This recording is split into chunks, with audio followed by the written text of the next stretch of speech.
At 7:56 on the morning of December the 7th, 1941, Japanese aircraft swooped down over Hawaii.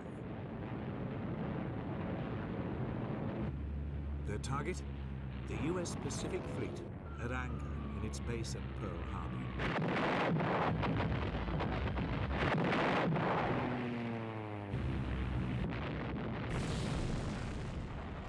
Five US ships were hit immediately.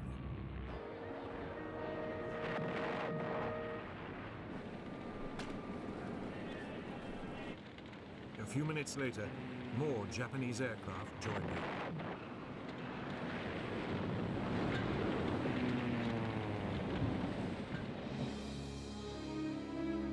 By 8:35, 2 US battleships were sinking, 2 had capsized, and 2 were badly damaged.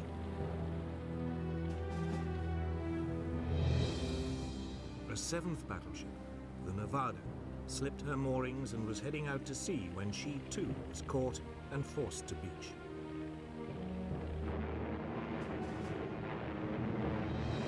Simultaneously, Japanese Zero fighters strafed US aircraft lined up on the island's airstrips.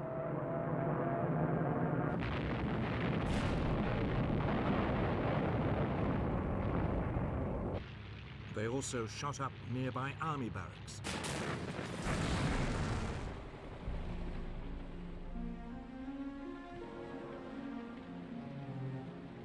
By the end of the attack, dozens of US warships had been sunk or damaged. 188 aircraft were also destroyed.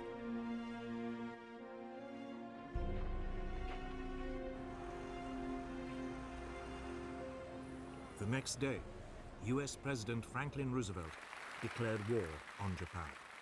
Since the unprovoked and dastardly attack by Japan on Sunday, December 7th, 1941, a state of war has existed between the United States and the Japanese Empire.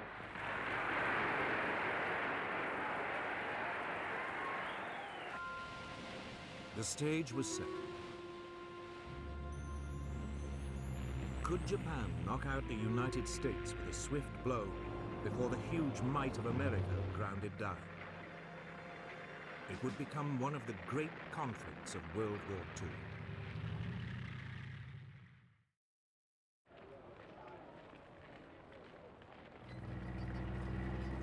Japan's first steps towards war had come in August 1940.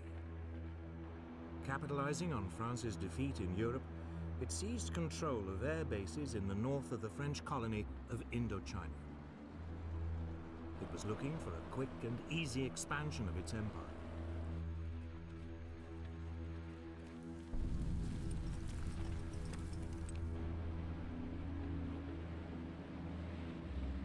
A year later, it issued an ultimatum demanding the use of all French air bases throughout Indochina. When the French hesitated, the Japanese invaded and seized control of the entire colony.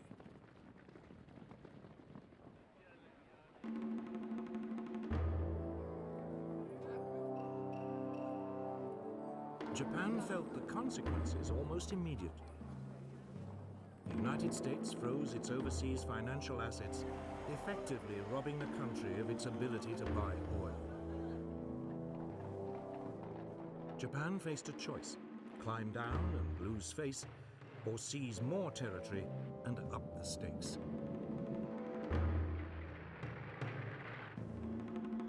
For a new Japanese government, under the aggressive General Hideki Tojo, there was no question about which course to take. Japanese Army and Navy commanders were told to prepare for a swift war to occupy all the far eastern territories controlled by Britain, France, the Netherlands, and the United States. The country was expecting a swift victory.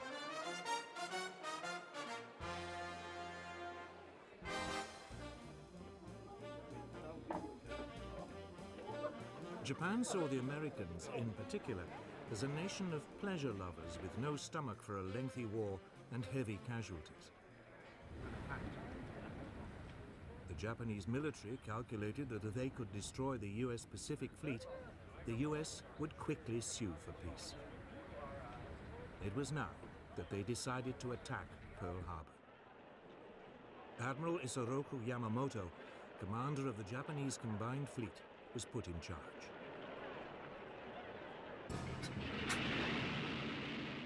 He had 10 battleships, 10 aircraft carriers, and the world's most advanced naval aircraft.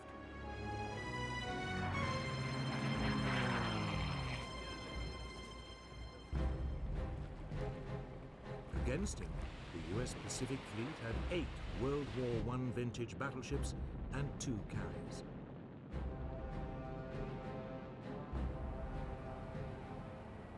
Yamamoto planned the attack with great care.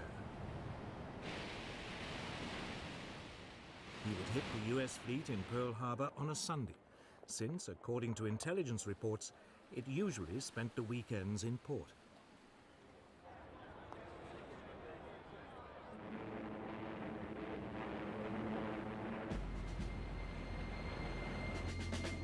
In total radio silence, the Japanese strike force gathered in Tankan Bay, in the northerly Kuril Islands.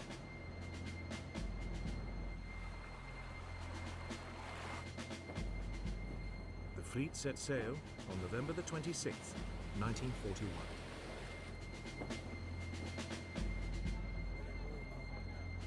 Meanwhile, as a decoy, Japanese negotiators arrived in Washington to discuss a possible Japanese withdrawal from China.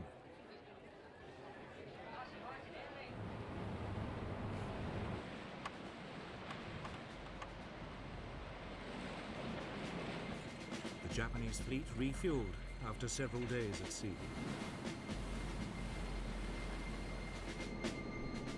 3 days later, it was off Hawaii. The Americans were still blissfully unaware that anything was wrong.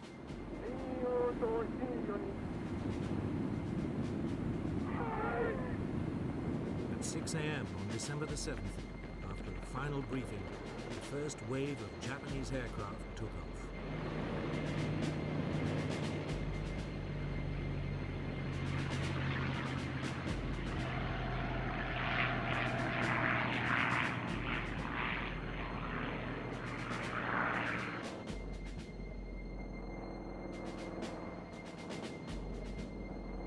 As the Japanese aircraft dived into the attack, US personnel was still just stirring on a fine Sunday morning.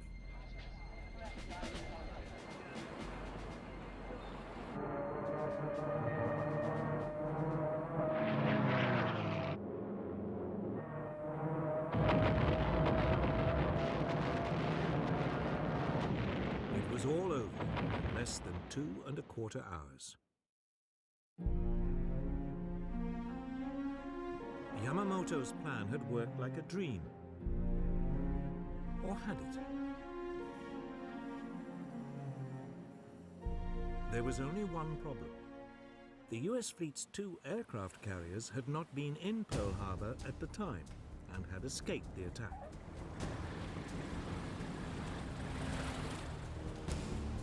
Yamamoto's main aim of crippling the US Pacific Fleet had only partially succeeded.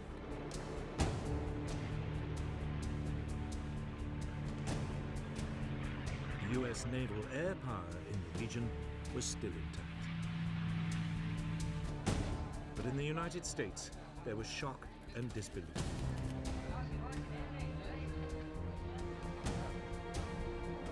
It quickly turned into a mood of fury and determination. Angry mobs attacked the Japanese embassy. Japan had disturbed the sleeping giant. The US Secretary of the Navy, Frank Knox, spoke for many. The Japs started this war. We are going to finish it.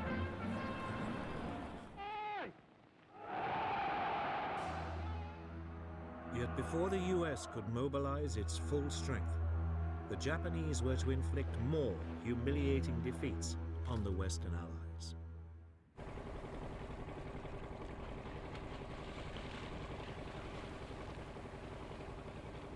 In December 1941, as America was licking its wounds after Pearl Harbour, Japan launched a series of attacks on Western colonies in Southeast Asia. It thought it had knocked out America. Now it moved against Britain and its colonies.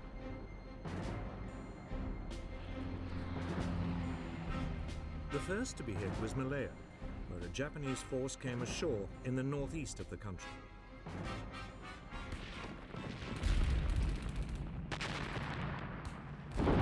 The plan was that it should make its way south down the east coast.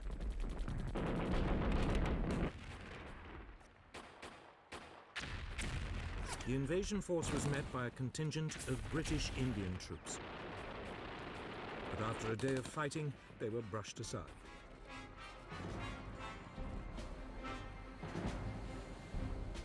Meanwhile, further north in Thailand, a second Japanese landing was unopposed. 30,000 Japanese troops were soon making their way down the western coast of Malaya.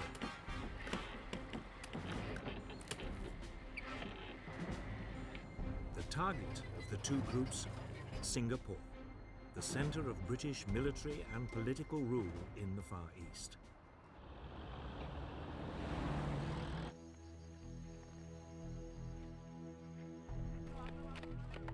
Britain had turned the island into what it believed was an impregnable fortress. But all the guns pointed south, out to sea. The Japanese were approaching by land from the north.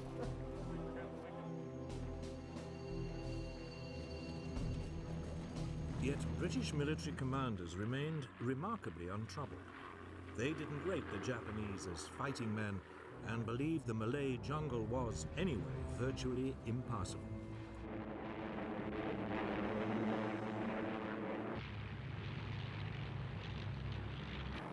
But the Japanese had other ideas. To soften up Singapore, they attacked the city from the air.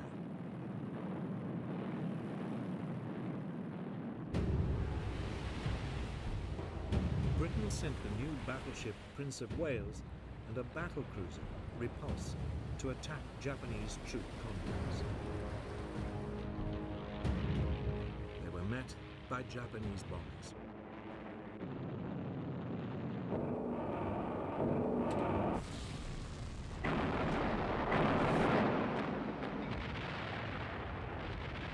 Both warships were sunk in less than 2 hours.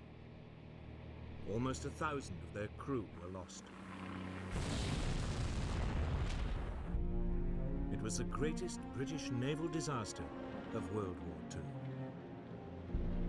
In an era of aircraft and aircraft carriers, it was now clear the battleship, for years the mainstay of the British Navy, had had its day.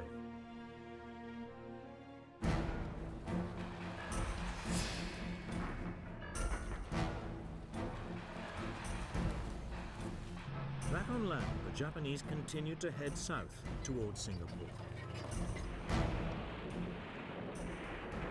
On January the 11th, 1942, Kuala Lumpur was captured. The British forces fell back and withdrew to Singapore.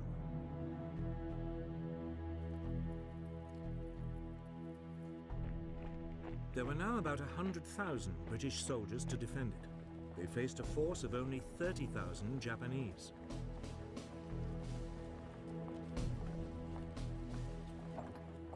Even without their big guns, the British should have been able to hold out.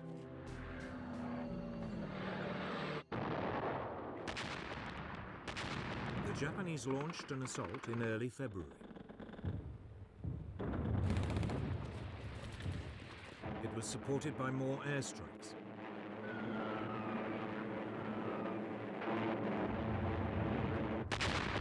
The British defense was soon reduced to chaos. Civilian casualties began to escalate.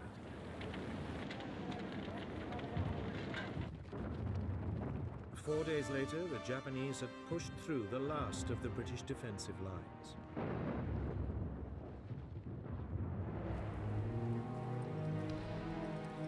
commander, General Arthur Percival, surrendered with over 90,000 men.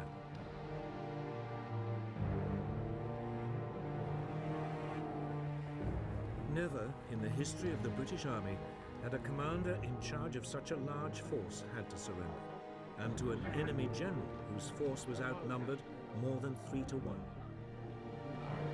Britain's 200-year-old power and prestige in the Far East had been wiped out in just 10 weeks. But it wasn't the only disaster.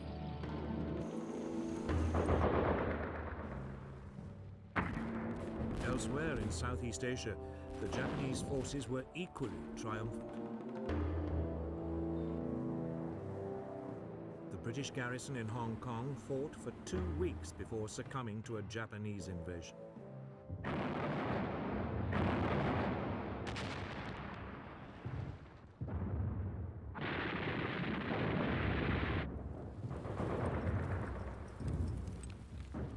In the Philippines, America fared no better.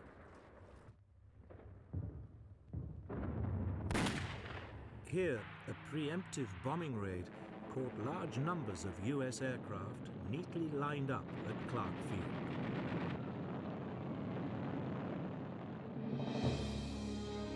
Most were destroyed.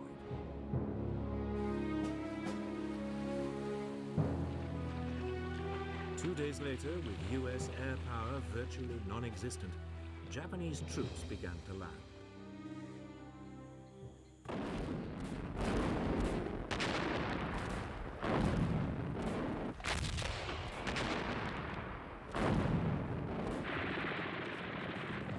The local Philippine troops melted away.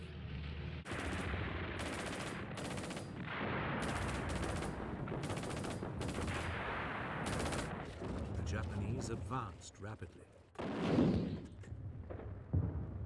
10 days later, Manila was captured.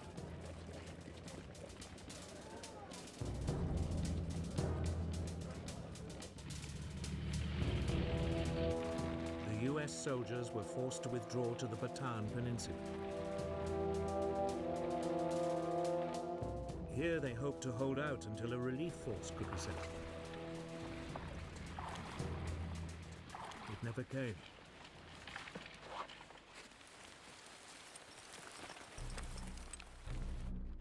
On April 3rd, 1942, Japanese troops launched a major assault on US positions. After 4 days heavy fighting, they broke through.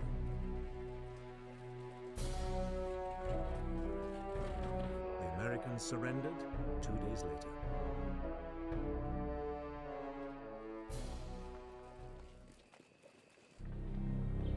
That left just one British colony in the region, Burma.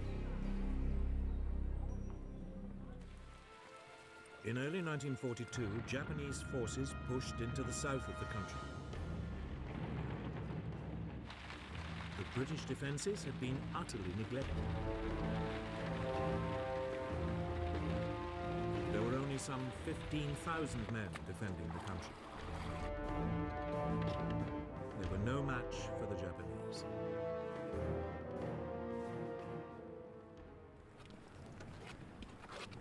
The Allied troops mounted a brief but doomed resistance.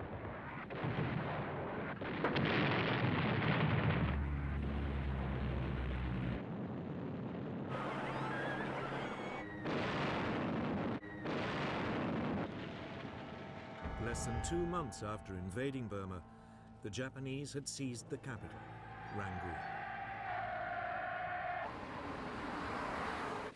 8 weeks later, the British had been pushed entirely out of the country. In just under 6 months, the Japanese had seized control of the whole eastern rim of the Pacific. Their Oriental blitzkrieg had been swift and crushing. Yet already, there were warning signs that they were not as powerful as they appeared.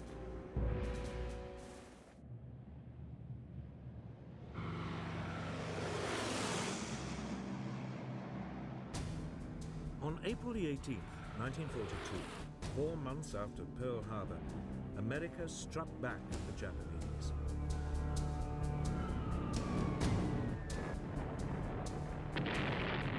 US bombers flying low over Tokyo dropped bombs on the city close to the Emperor's Palace.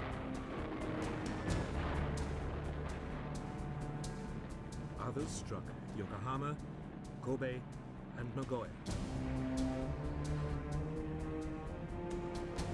The raid, authorized by President Roosevelt himself, was daring in the extreme.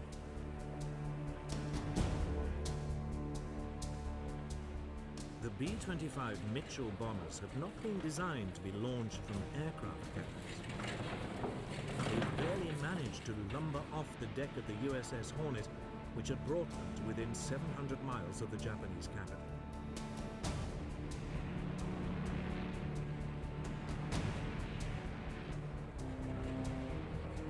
That didn't diminish their effectiveness in the air.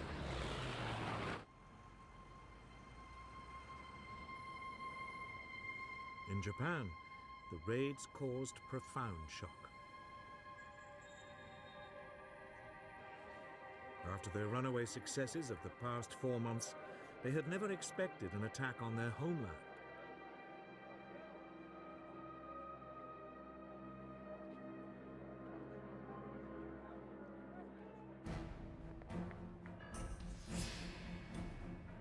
Japan's military planners now decided to extend the country's defenses. If they could seize additional strategic outposts in the Pacific, they could attack and destroy Allied forces before they even came close to the homeland.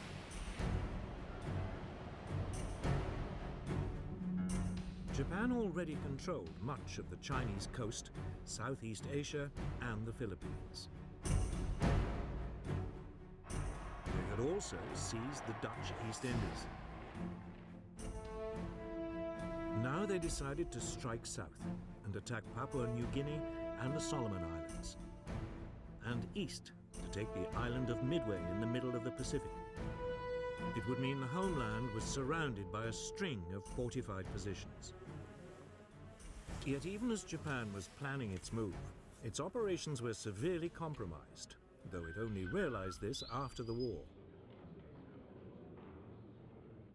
The United States had broken its military and diplomatic codes.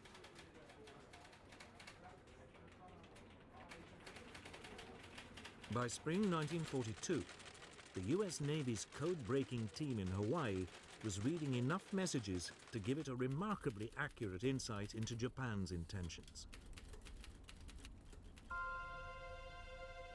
So it was that the US Commander-in-Chief in the region, Admiral Chester Nimitz, learnt the details and timing of Japan's planned invasions of the Solomon Islands and Papua New Guinea. If successful, they would cut off Australia from her allies. A Japanese bombing raid on Darwin had already caused widespread fear of an invasion.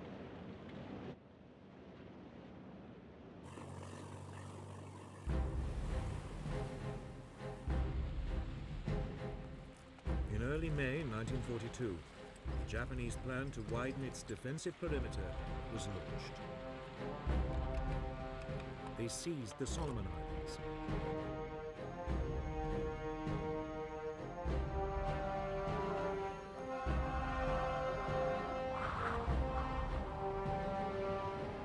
Two days later, the Japanese carrier force entered the Coral Sea in preparation for the main assault on Papua New Guinea.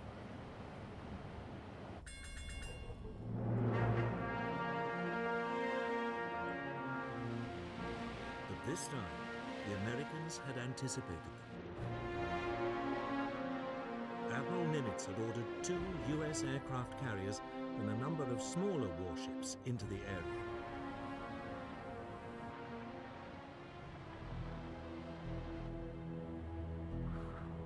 For 2 days, the rival fleets searched for each other.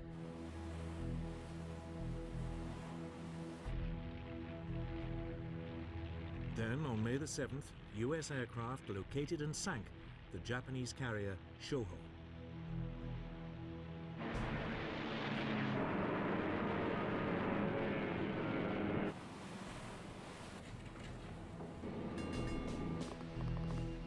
Battle of the Coral Sea was underway.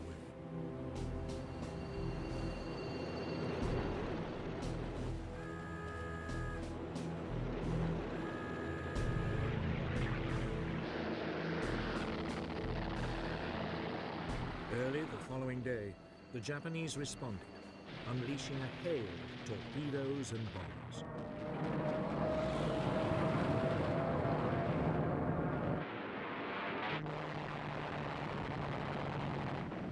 To begin with, the U.S. aircraft carrier Yorktown managed to avoid the Japanese torpedoes.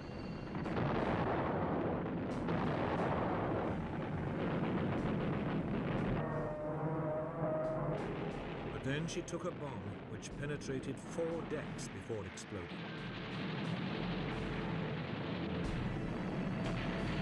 37 men were killed.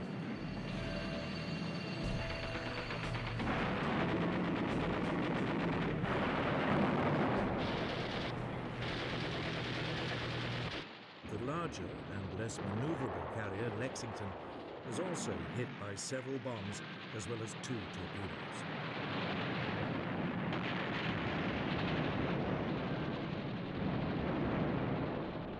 She developed a heavy list to port.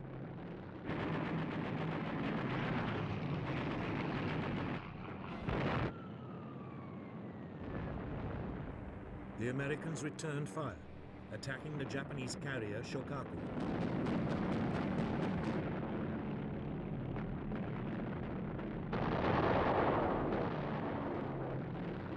The first U.S. raid was blunted by Japanese Zero fighters, which forced the U.S. Douglas Devastator bombers to drop their torpedoes too far out. All the torpedoes missed.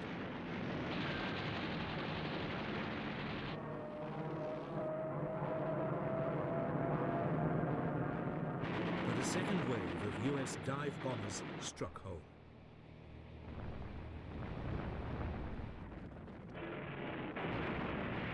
The Shokaku's deck was so badly damaged, she could no longer be used by aircraft.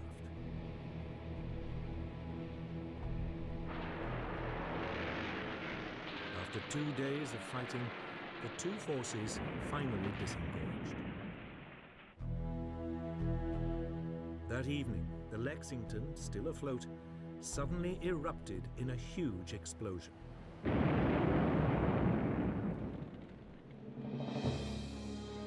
There had been an undetected leak of aviation fuel that had caught fire.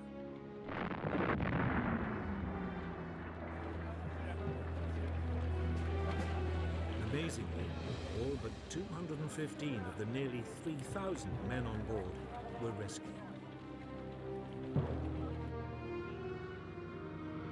Later that evening, an American torpedo scuttled the burning hull.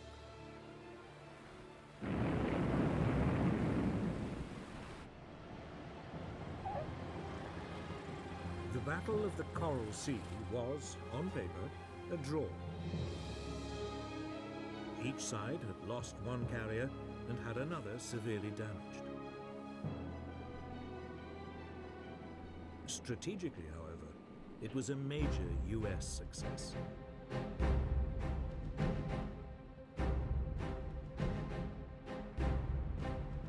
It had prevented the Japanese from seizing more territory, and it had stopped them from isolating Australia.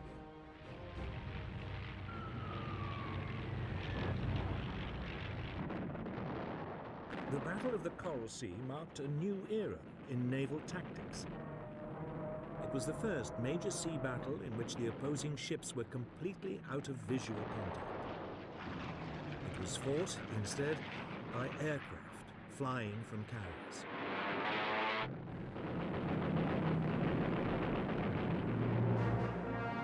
It would soon become clear which side had adapted to the new form of naval conflict more successfully.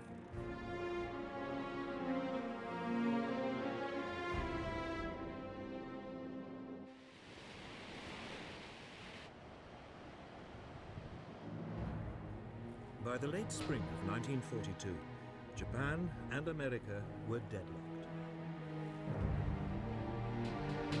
Japan needed a quick victory if it was not to be ground down by the huge resources of the United States. In mid-May, it began its next move. US codebreakers reported Japanese plans for a new attack. It would be on Target AF, somewhere in the mid-Pacific. The problem for the Americans was that they had no idea where Target AF was. Could it be a reference to Midway Island near Hawaii?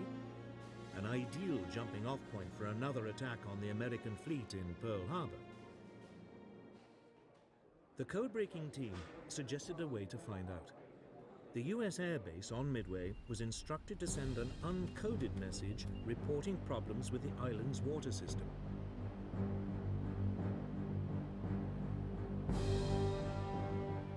Almost immediately, the code breakers intercepted a Japanese signal that Target AF was having water supply problems. Admiral Chester Nimitz now knew exactly where the enemy would strike.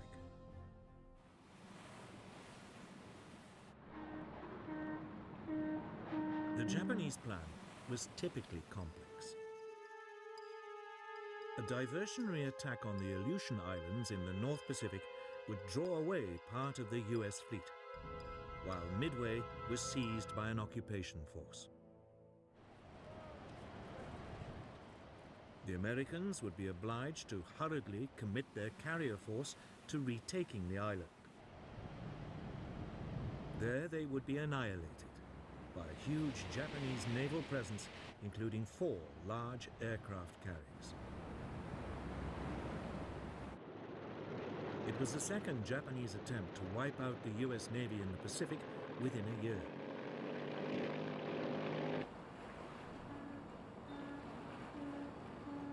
Forewarned, the American carriers left port and moved to a position where they could ambush the Japanese.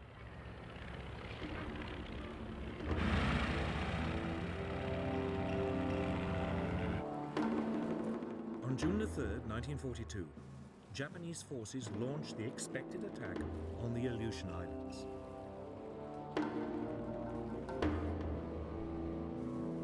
Nimitz didn't respond.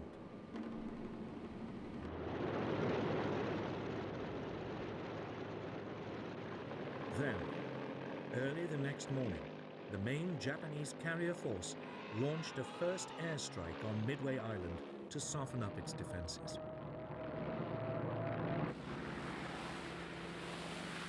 US warplanes from the island intercepted them.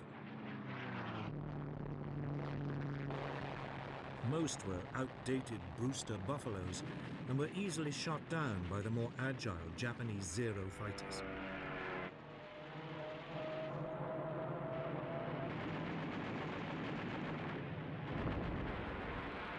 But the Japanese attack had been blunted. Midway's defenses had not been broken.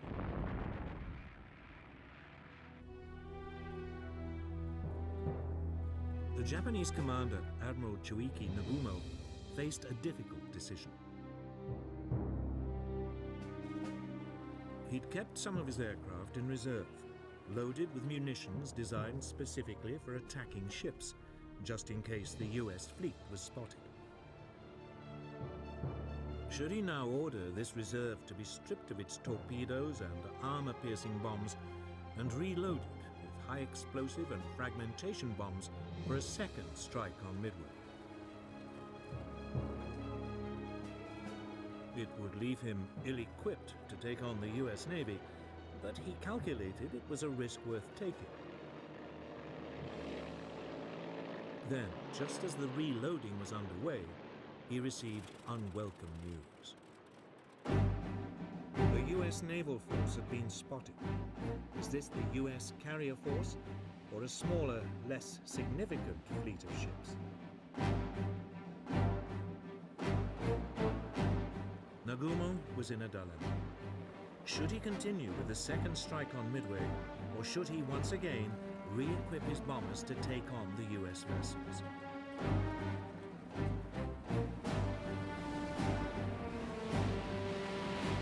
Nagumo decided to gamble.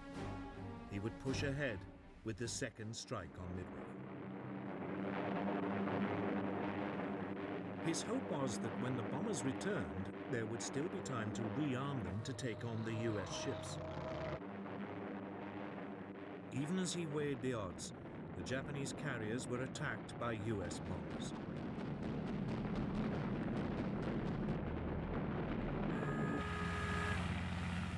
Every available Japanese Zero fighter was scrambled before the US bombers were repelled.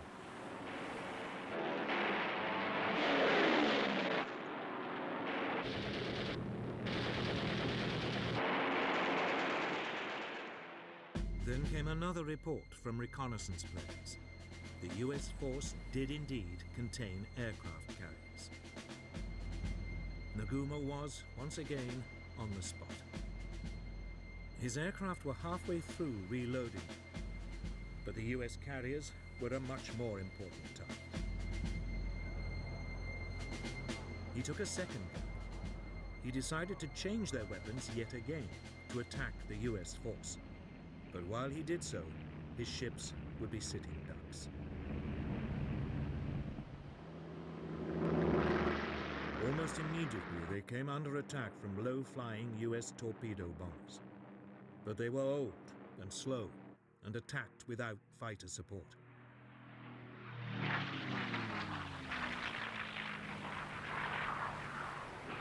As they approached the Japanese fleet, they were rapidly shot down.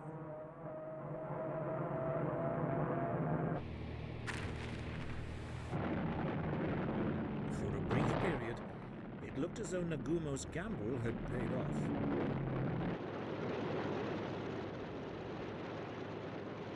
Then, just as his bombers had been reloaded and were ready to take on the US carriers, disaster struck. US dive bombers, approaching unseen at high altitude, hurtled down on the ships. The Japanese were caught completely by surprise. Nagumo had gambled once too often and was now at the mercy of American aircraft. Within 5 minutes, the US dive bombers had reduced 3 of Japan's largest aircraft carriers to flaming wrecks. All would later sink.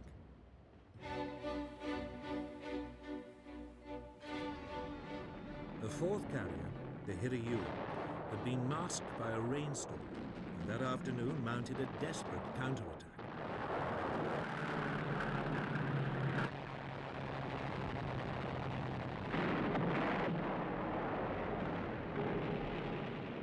The US carrier Yorktown was severely damaged.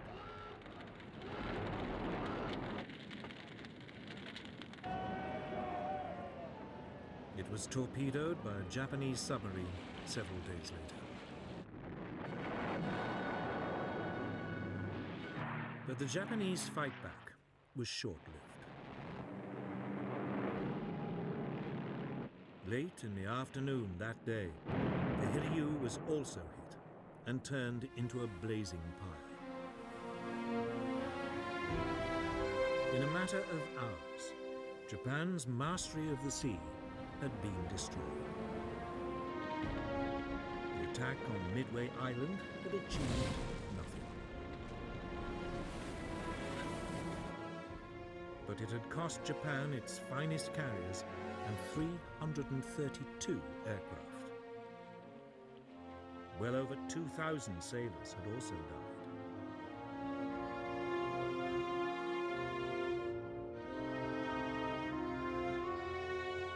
America now ruled the waves in the Pacific. Yet Japan was still undefeated on land and a powerful, threatening force in the air. In the coming months, it would try to maximize these advantages.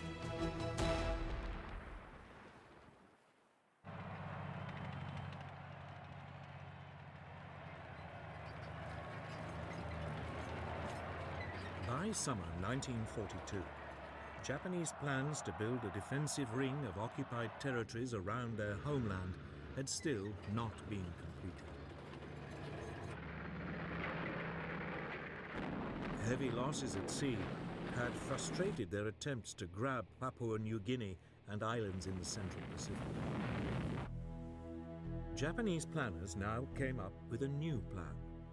If they couldn't do it by sea, they'd do it by land.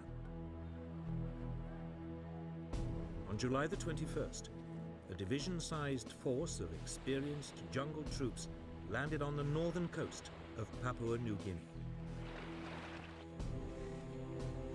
They immediately struck west to capture Port Moresby, the capital.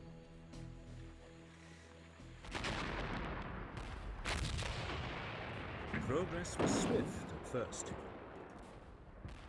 The small Australian defence force was completely outnumbered.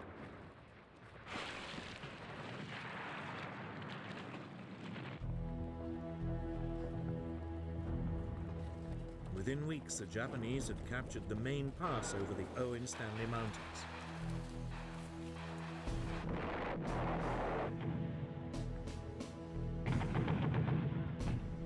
They then halted to await reinforcements before the final push on Port Moresby.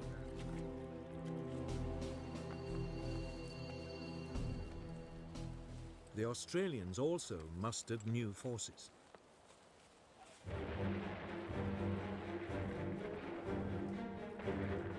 When the Japanese moved off again, they now met much stiffer resistance.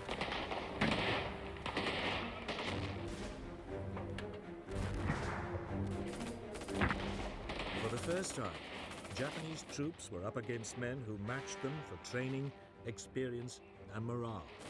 The Australians stood their ground, and the Japanese were temporarily brought to a standstill.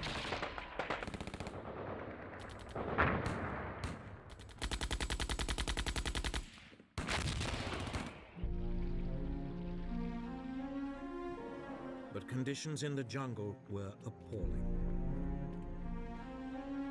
There was constant tropical rain.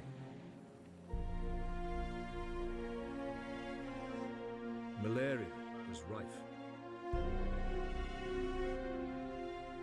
The Australians were eventually again forced to retreat.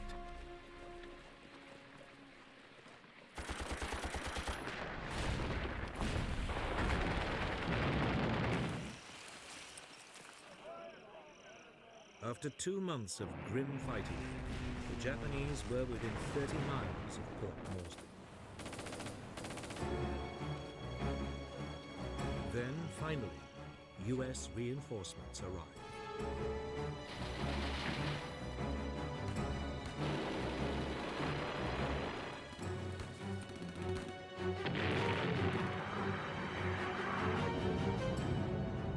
Through September and October, the Japanese were, in their turn, forced back.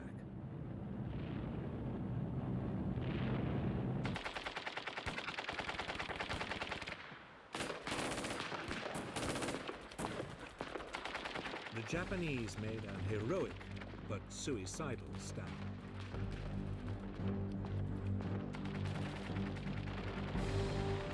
Many chose to die fighting rather than surrender.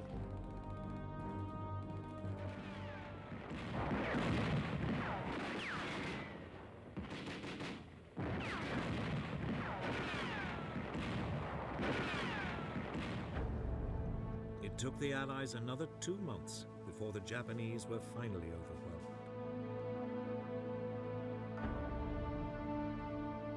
It had been a bloodbath.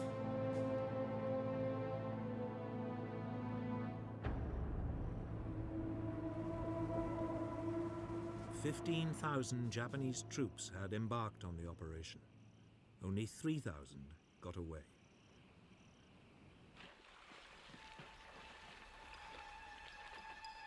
The Japanese were in trouble. They'd lost at sea. They were now rapidly losing the initiative on land. American military might was asserting itself.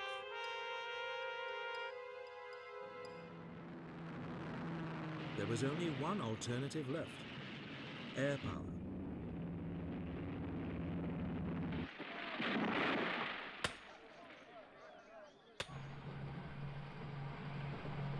Through the summer of 1942, Japanese engineers began building a string of airstrips across the Pacific. One was on the island of Guadalcanal, in the southern Solomon Islands. It was particularly well situated to threaten US convoys heading for Australia. It would become the focus of an epic battle.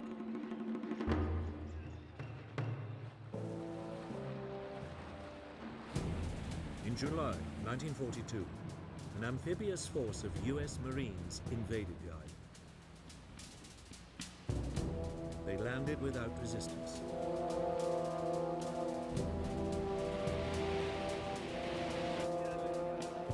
The plan was to capture the half-built airstrip, complete it, and then turn it into a US base. But the Japanese were not ready to give up.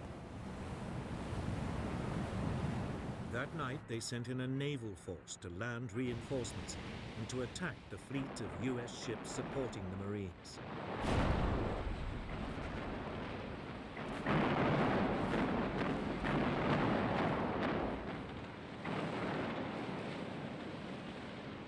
In a dazzling display of night fighting, the Japanese cruisers sank 4 Allied warships and drove the rest out to sea.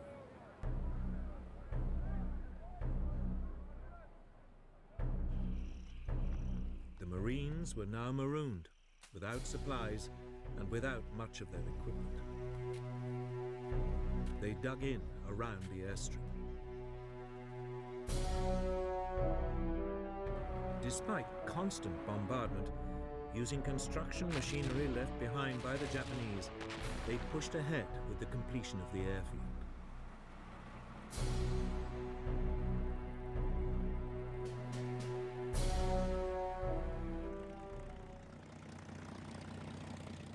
Two weeks later, a group of US Wildcat fighters and dauntless dive bombers flew in. They were not a moment too soon.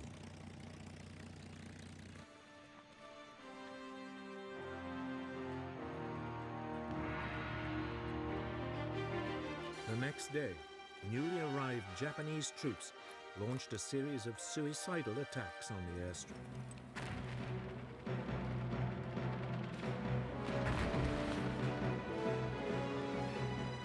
Over the following months, wave after wave of fanatical troops were thrown into the battle.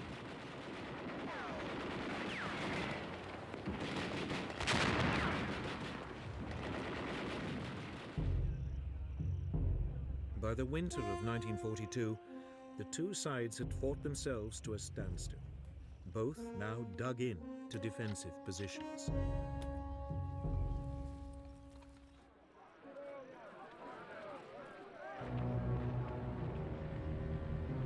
Then, in December, the exhausted US Marines were replaced by fresh troops.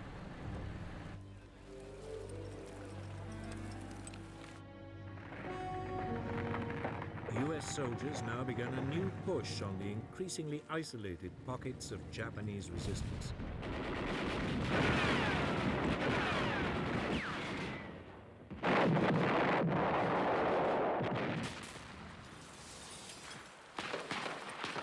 By early February 1943, the Americans had finally won control of Guadalcanal.